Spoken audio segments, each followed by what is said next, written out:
doomsday predictions never die. They just get recycled. Just 6 years after radio preacher Harold Camping promised the apocalypse, and 5 years after the end of the Mayan calendar was supposed to extinguish life on Earth as we know it, new doomsday predictions have arrived. This time, they come via YouTube and a man named David Meade, who claims that the first spiritual sign of the apocalypse will arrive tomorrow, September 23rd. Meade's theories meld biblical prophecy with astronomy. He claims that on September 23, there will be a rare alignment of the Sun in the constellation Virgo, with the Moon just to the east, with 9 stars and 3 planets, Mercury, Venus and Mars, clustering around the constellation's head, like a crown. This is supposed to be the sign foretold in the beginning of Revelation 12, which reads, "In the New International Version of the Bible, a great sign appeared in heaven, a woman clothed with the sun, with the moon under her feet and a crown of 12 stars on her head. She was pregnant and cried out in pain as she was about to give birth." Doomsday's top 9 real ways the world could end. The date, September 23, is 33 days after the total solar eclipse that crossed the United States in August. That number is meaningful to me because Jesus Christ is said to have been 33 when he died. This astronomical sign, Meade said, is evidence that the end is near. In October, he said, the mysterious planet X will pass close to Earth, which will mark the beginning of 7 years of tribulation, a period of time that some say will be full of hardships before the second coming of Christ, followed by the rapture of true believers to heaven and a millennium of peace. Oops. 11 failed doomsday predictions. Astronomy plus apocalypse. Meade's theories echo a lot of ideas that have been floating around conspiracy and doomsday circles for years. Planet X, sometimes known as Nibiru, was supposed to have crashed into Earth during the Mayan apocalypse of 2012 or maybe in 2011, or was it 2003? The problem with this idea is that a rogue planet hurtling toward Earth just doesn't exist. The hysteria over the mythical planet got so pitched in 2011 that NASA scientist David Morrison made a YouTube video to explain that Nibiru isn't real, and that if a giant, planetary object were zooming through the solar system, it would be easily visible from Earth and easily detectable from gravitational changes in the orbits of planets in our solar system. Confusing matters, there is a possible Planet X beyond Pluto, but astronomers have not proved its existence yet. If it exists, it orbits far at the outskirts of the solar system. Planet X is what scientists call possible planets that have yet to be identified. Eclipses, too, have long been associated with the end. According to the writings of 16th century Franciscan friar Bernardino de Sahagún, Aztecs made human sacrifices during a total solar eclipse, fearing that if they did not, the darkness would never lift. It was thus said, if the eclipse of the sun is complete, it will be dark forever. The demons of darkness will come down, they will eat men, de Sahagún wrote. The Vikings, too, felt they had to do something to prevent perpetual darkness. In their mythology, a wolf named Skull was eating the sun, and they had to make noise to scare the monstrous beast away, lest the sun vanish forever. Total eclipses, though, are visible from someplace on Earth roughly every 18 months. The alignment of the sun in Virgo is not particularly rare, either. It happens once a year, every September. Earth's view of the sun's relationship to the stars simply changes as it moves through its yearly orbit.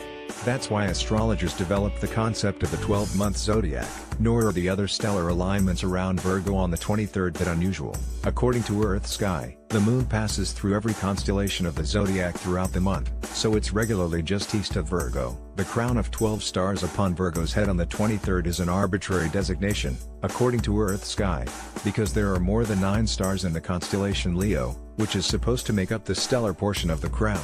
Monsters of the night sky, strange constellations to see and fall. What's more, this exact arrangement of stars and planets has happened before. Earth Sky found, in the past 1,000 years alone, it occurred in 1827, 1483, 1293 and 1056. Biblical predictions repetition doesn't appear to faze Meade. When asked by Live Science whether the failed Planet X predictions of recent years gave him any pause in his own prognostications, he responded by email, "There's never been a year like 2017. Read my book."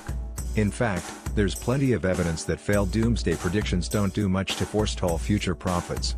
19th century preacher William Miller, founder of the group that would eventually become the Seventh-day Adventists, predicted doomsday in 1843, then in 1844, and died 5 years later, still thinking the end was nigh.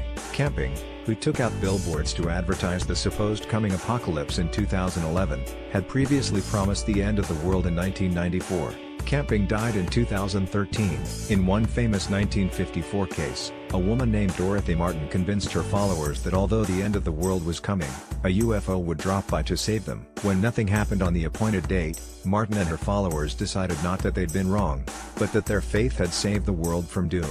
A psychologist who had infiltrated the group wrote about their reaction in the book When Prophecy Fails, Harper Torch Books, 1956. The real tragedy of this kind of thinking is that many people do take it seriously, said Ellen Kirkslager, a comparative religion professor at St. Joseph's University in Philadelphia. Sometimes a mythical apocalypse really does become the end of the world, at least for believers. Between AD 66 and 73, the Jews of Judea revolted against their Roman occupiers, Kirkslager said, bolstered by prophecies that promised that their struggle was part of a great end-times battle and that God would rescue them at the last minute. God did not, and tens of thousands died. There are so many past cases showing that no amount of contrary evidence or failed prophecies will ever deter some of the people who believe that the Bible has codes about an apocalyptic end that will leave their own group triumphant, Kirkslager told Live Science in an email.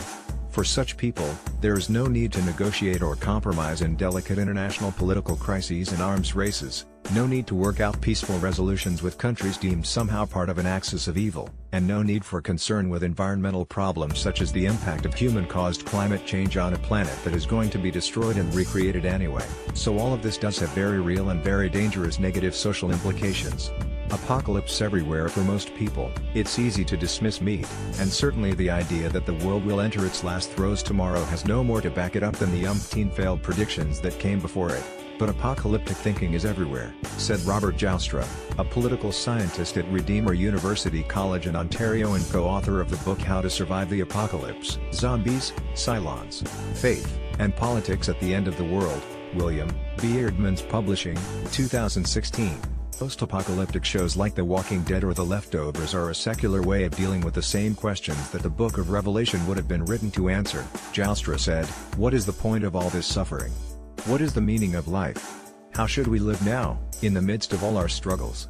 The symbolism in the apocalyptic Book of Revelation would have had a very different meaning to the early, badly persecuted Christians who read it compared to people of the 21st century, Joustra said. They would have taken certain numbers, like 7, to represent perfection and completion, not as an invitation to start pulling out the calculator to predict the date of the rapture. For them, Revelation would have offered a measure of comfort, promising that their suffering under Roman rule would eventually amount to victory and eternal peace. A more individualistic approach to the apocalypse dominates today's pop culture, Joustra said. Ever since the invention of the atomic bomb, he said, mainstream apocalypse narratives have shifted from something that God will do to something humans will cause. The question then becomes what sort of person an individual will be once you strip away laws, institutions and social mores, he said. Doom and gloom, 10 post-apocalyptic worlds. It's a concept that would have flummoxed the ancients, Joustra said. For example, the ancient Greek philosopher Aristotle believed that humans were defined by their relationships, institutions and communities. Stripping those things away and then asking what was left would be almost nonsensical,